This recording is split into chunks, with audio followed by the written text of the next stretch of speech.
పట్టణంలో ఆక్రమణకు గురైన చెరువులు, కుంటలు, వాగులపై మరుపుడిలు జరిగిన గ్రామ సభలో పాల్గొన్న సాంఘిక సంక్షేమ శాఖ మంత్రి డోలా బాలవీరాంజనేయ స్వామి, జిల్లా కలెక్టర్ తమీం అన్సారీలకు టీడీపీ నాయకులు మహమ్మద్ గౌస్ ఫిర్యాదు చేశారు.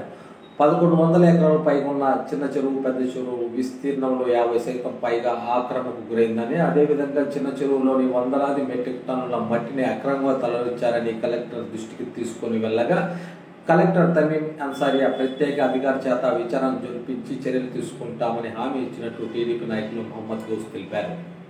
నిన్న మా మరుపుడి మండలంలో గ్రామ సభకు వచ్చిన మన జిల్లా కలెక్టర్ గారికి, అలాగే మన జిల్లా మంత్రివర్యులైన వీరాంజనేయులు గారికి పొదిలిలో జరుగుతున్న ఆక్రమణల్లో ముఖ్యంగా ఏంటంటే పెద్ద చెరువు, చిన్న చెరువు భయంకరంగా ఆక్రమణకి గురైపోయినాయి. వాళ్ళ ఇరిగేషన్ లెక్క ప్రకారము చిన్న చెరువు 238 ఎకరాలు ఉండాల్సింది 100 ఎకరాల లోపు మిగిలి ఉంది. అదిగాక ఈ మన రైల్వే వాళ్ళు, లోకల్ వాళ్ళు ఎంత మట్టి తీసేసి గుంతలుగా చేసి పారేస్తారు. కనీసం 100 అడుగుల లోతుకి తీసి ఉన్నారు. దానివల్ల మన పొదిలికి చాలా ప్రమాదం పొంచి ఉంది.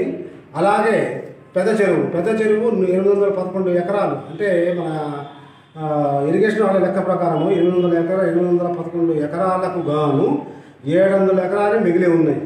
ఈ ఆక్రమణల్ని తొలగిస్తే ఊరికి పట్టిన నీటి సమస్య పూర్తిగా తొలగిపోతుంది. చెరువులు నింపి స్టోరేజ్ చేస్తే నీళ్లు అవి గ్రౌండ్ ఫ్లోర్లోకి వెళ్ళిపోయి మన డీప్ బోర్లతోటి, ట్యాంకర్లతోటి పని లేకుండా డైరెక్ట్ బోర్లలోకి నీళ్లు వచ్చే అవకాశం ఎక్కువ ఉందని చెప్పి కలెక్టర్ గారికి, అలాగే మంత్రివర్యుల గారికి నేను వినతి పత్రం సమర్పించడం జరిగినది.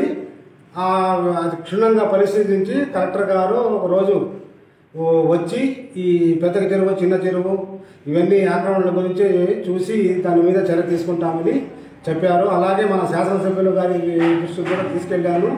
ఆయన కూడా కలెక్టర్ గారితో మాట్లాడతామన్నారు. ఈ విషయంలో ప్రజలందరూ సహకరించి ఊరు డెవలప్మెంట్ చేయమని చెప్పి కలెక్టర్ గారికి వినతి పత్రం సమర్పించడం జరిగినది.